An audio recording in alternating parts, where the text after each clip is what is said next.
प्रिय दर्शकों नमस्कार। मैं पंडित जीएस कौशिक दिल की गहराइयों से आपका स्वागत करता हूं आपके अपने यूट्यूब चैनल जीएस घृत कौशिक में।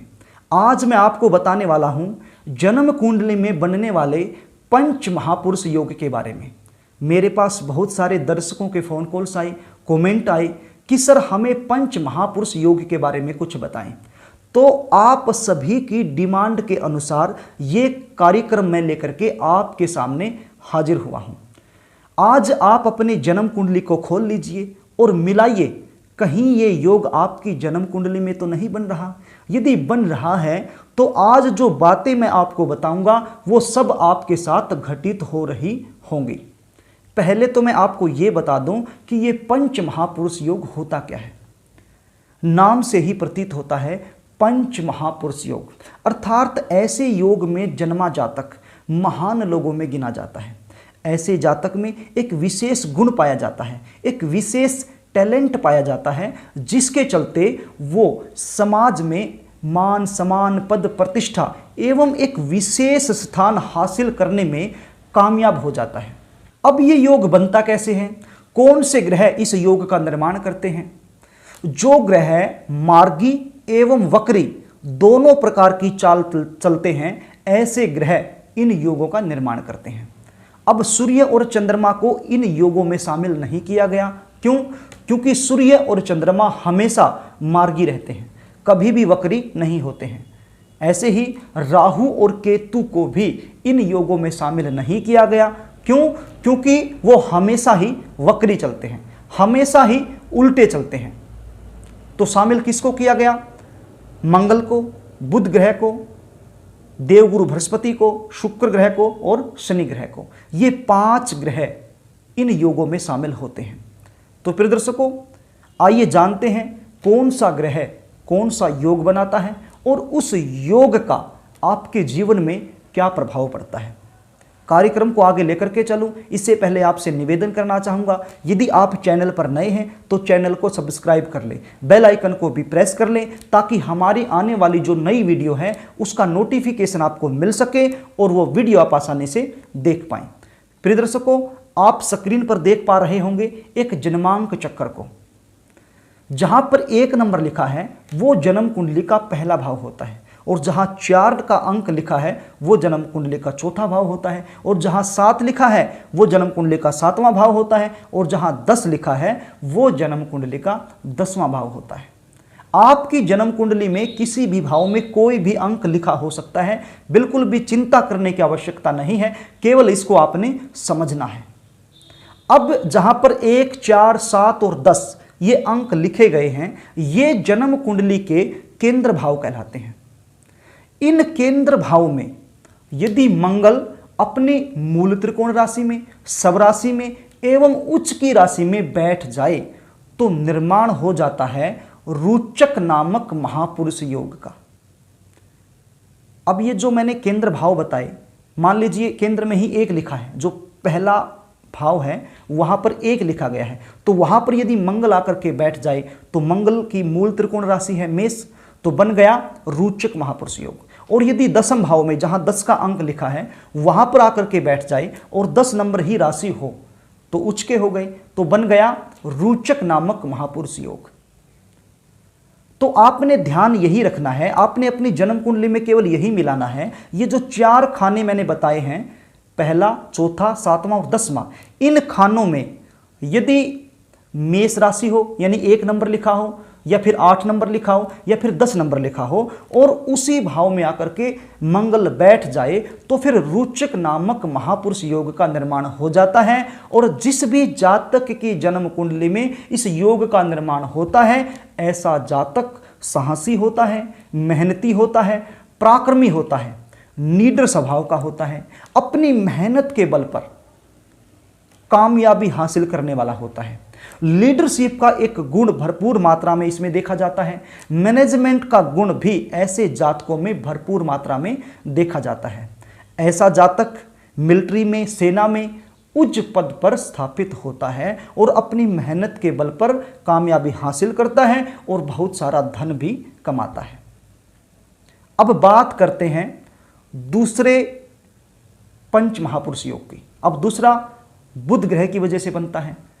अब बुध ग्रह यदि, जो मैंने बताया ये 4 खाने, इन्हीं 4 खानों में, इन्हीं 4 भावों में स्वराशि का, मूल त्रिकोण राशि का या फिर उच्च की राशि में आकर के बैठ जाए। मैं आपको बता दूं, बुध ग्रह की जो स्वराशि है वो मिथुन है और जो मूल त्रिकोण राशि है वो बनती है कन्या राशि, और कन्या राशि में ही अपने आप को उच्च के मानते हैं।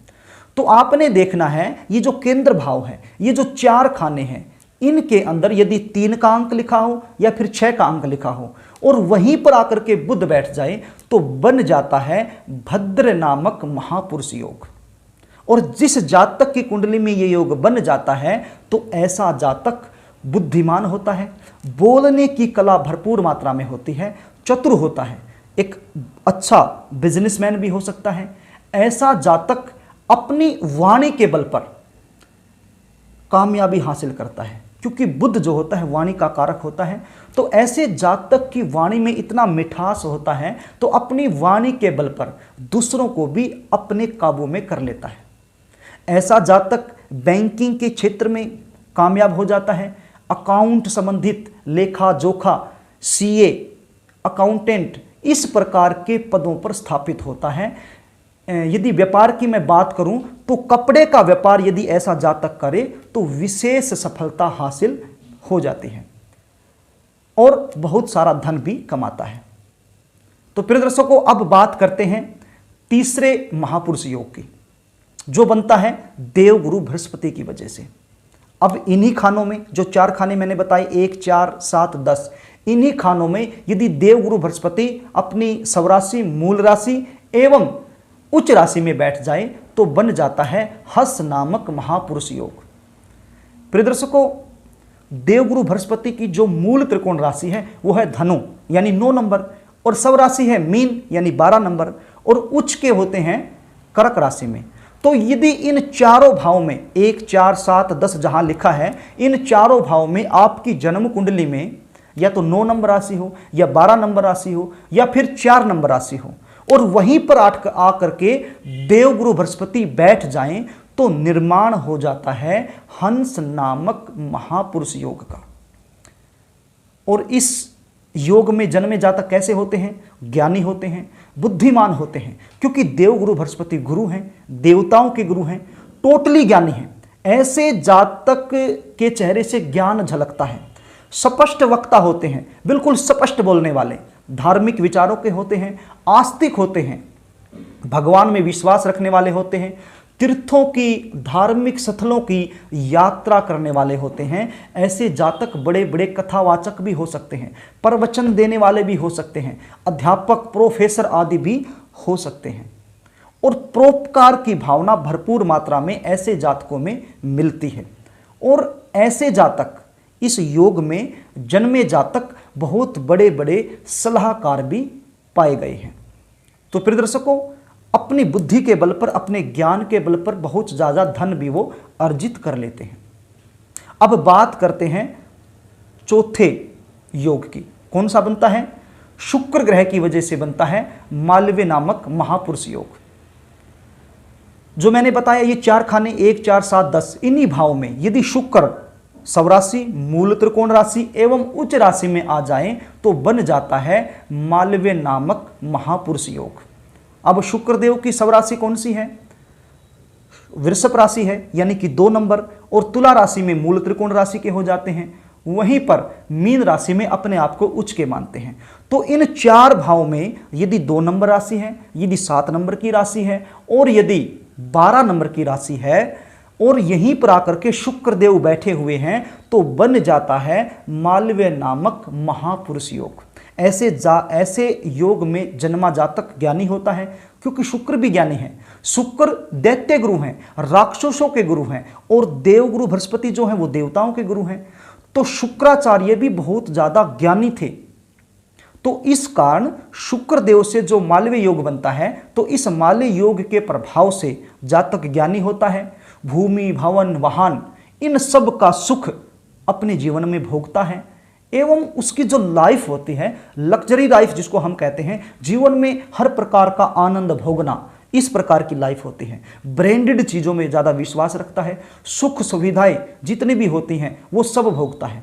ऐसे जातक के चेहरे में आकर्षण बहुत होता है, बड़ा सुंदर चेहरा ऐसे जातक का देखने को मिला है। सोशल मीडिया में ऐसा जातक कामयाब हो जाता है, एक्टिंग की लाइन में कलाकार होता है, सिंगिंग की लाइन में जा सकता है, डांसिंग, अर्थात जो मीडिया संबंधित सोशल मीडिया में यदि ऐसा जातक अपनी किस्मत को आजमाए तो जल्द सफल हो जाता है। और ब्रांडेड चीज़ों का शौकीन होता है, हवाई यात्रा भी अपने जीवन में करता है और हर प्रकार की सुख सुविधा को भोगता है। अब आज के जीवन की यदि हम बात करें, आज के दौर की यदि हम बात करें, तो सुख सुविधाएं जो भी आज के इंसान को चाहिए तो ऐसा जातक सारी सुख सुविधाओं को भोगता है और अपने ज्ञान के बल पर बहुत सारा धन भी अर्जित वो कर लेता है। अब बात करते हैं पांचवें योग की, जो बनता है शनिदेव की वजह से। इन्हीं भाव में 1, 4, 7, 10 यदि शनिदेव अपनी खुद की राशि में, मूल त्रिकोण राशि में एवं उच्च की राशि में आ जाए तो बन जाता है सस नामक महापुरुष योग।